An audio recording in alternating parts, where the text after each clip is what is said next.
ആ നല്ല ദിനേശേ, എങ്ങനെയുണ്ട് കച്ചവടമൊക്കെ? കച്ചവടം ഇപ്പൊ ഇന്ന് വലിയ കുഴപ്പമില്ല. ചില ദിവസം കയ്യിൽ പെടാം. ഇതുകൊണ്ട് എല്ലാം കൂടെ ഓടി എത്തിക്കണ്ടേ. ചെയ്യാണ്ടായി. വാടകയും കൊടുക്കണം, കറണ്ട് കാശും കൊടുക്കണം, താങ്കളെ കാര്യം പട്ടിണി കേൾക്കാനും പറ്റൂ. കൂട്ടി കൂടണ്ടായി പ്രാവശ്യം. ഓപ്പറേഷൻ കഴിഞ്ഞ ശേഷം ഭാരപ്പെട്ട പണിയൊന്നും ചെയ്യാൻ പറ്റണല്ലേ. എന്തെങ്കിലും ചെയ്യണ്ടേ. അപ്പൊ എന്ത് ചെയ്യലുണ്ട്? വേറെ എന്തെങ്കിലും പണി വേണ്ടേ? ഉള്ള കാര്യമൊക്കെ എങ്ങനെയാ? ഉള്ള കാര്യം നഴ്സിനെ കൊണ്ട് ബാംഗ്ലൂർ ചേർത്തിട്ടുണ്ട്. 10 ലക്ഷം രൂപ വേണം.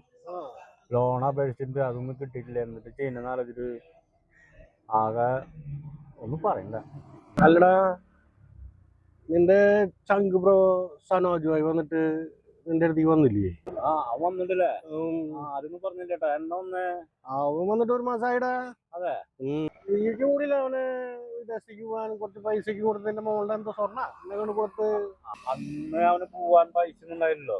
അപ്പൊ മോളുടെ ജിമിക്ക് പണം വെച്ചിട്ട് അന്ന് ചെയ്യാൻ പറ്റുന്ന സാധിച്ചു.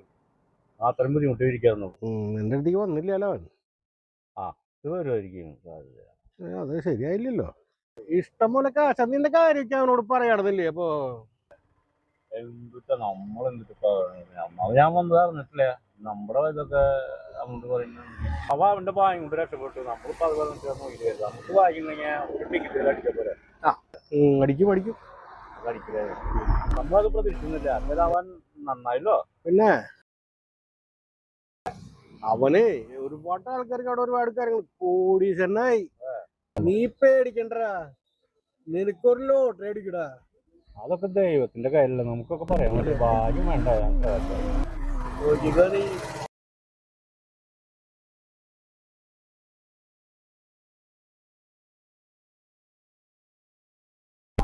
എത്ര ടിക്കറ്റ് ഉണ്ട് അത്? ഇതൊരു 10-26 ഉണ്ടാവും. അത് മൊത്തം എടുത്തോ? മുഴുവൻ എടുക്കട്ടെ? മൊത്തം എടുത്തോ. ശരി ശരി. ഇന്നത്തെ അല്ലേ?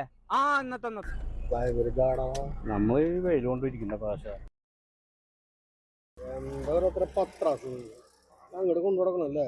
അത് കണ്ടല്ലേ നമ്മുടെ ആവശ്യമില്ലേ സാല. ഇതിപ്പോ ഞാൻ ഇത്ര നേരം വെയിലുകൊണ്ടിരിക്കുന്നതൊക്കെ മുഴുവൻ വെക്കണേ. അതൊന്നും കുഴപ്പമൊന്നുമില്ല. ഇപ്പൊ നിങ്ങൾ കൊണ്ടുവരാം. നമ്മുടെ കാര്യമില്ലേ. നോക്കി കിടക്കട്ടാ. എത്ര ഉണ്ടത് സാറേ? ഇത് 26 ടിക്കറ്റ് ഉണ്ട്. എത്രയാണ് ഇതിന് 1300 രൂപ. ഇന്നത്തെ അല്ലേ?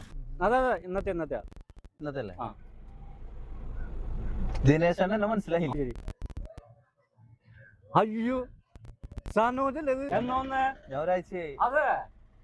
ശരി. എന്തെങ്കിലും ഇറങ്ങ. ഓക്കെ, ഞാൻ വണ്ടി ഒതുക്കട്ടെ. ആളെ എനിക്ക് പെട്ടെന്ന് കണ്ടിട്ട് മനസ്സിലായില്ല. ആളെന്നെ മറന്നിട്ടില്ല. ദിനേശ് ചേട്ടാ, നമസ്കാരം. എനിക്ക് മനസ്സിലായില്ല ചേട്ടാ. ദിനേശ് ചേട്ടാ, എനിക്ക് നിങ്ങളെ മറക്കാൻ പറ്റുമോ? ഞാൻ ഇന്ന് എന്തെങ്കിലും ആയിട്ടുണ്ടെങ്കിൽ അതിന് ഉത്തരവാദി നിങ്ങളാ. നമ്മള് മറക്കുവോ? എത്ര നാളായി കണ്ടിട്ടല്ലേ. എന്തെങ്കിലും നല്ല തന്നെ ധൈര്യമായിട്ട് ഇരിക്കുക. ഓക്കെ. പ്രകാശ് ചേട്ടൻ എന്നോട് എല്ലാ കാര്യങ്ങളും പറഞ്ഞിട്ടുണ്ടായിരുന്നു. മോളുടെ കാര്യങ്ങളൊക്കെ എല്ലാം അറിഞ്ഞു. മോളുടെ ബാംഗ്ലൂരിലത്തെ നേഴ്സിന്റെ പൈസ ഒക്കെ ഞാൻ നല്ല അടച്ചിട്ടുണ്ട്. ഒന്നും ഓടിച്ച് ടെൻഷൻ അടിക്കണ്ട. എന്നോട് എല്ലാവരും അപ്ഡേറ്റ് ചെയ്യാറുണ്ട്. ഓക്കെ, ധൈര്യമായിട്ടിരിക്കുക. ഞാൻ വീട്ടിലേക്ക് വരുന്നുണ്ട്. ചേച്ചിയോട് അന്വേഷണം പറയാം. മക്കൾക്ക് സീറ്റ്സ് കൊടുക്കുക. ഓക്കെ, നാളെ ഞാൻ നേരിട്ട് വീട്ടിലേക്ക് വരുന്നുണ്ട്. ധൈര്യമായിട്ടിരിക്കുക. ഒന്നും നിങ്ങൾക്ക് പേടിക്കണ്ട നിങ്ങള്. ഓക്കെ, നാളെ വരാം. ഓക്കെ, ശരി പ്രകാശ് ചേട്ടാ. ഓക്കെ പ്രകാശ് ചേട്ടാ. ഓക്കെ ശരി. എന്തോരുണ്ടായാലും ഇതേപോലെ മനുഷ്യന്മാരെ കണ്ടുപിടിക്കണം. അല്ല, ഉണ്ടായാൽ മാത്രം പോരല്ലോ. തരാനും ഒരു മനസ്സ് വേണ്ടേ.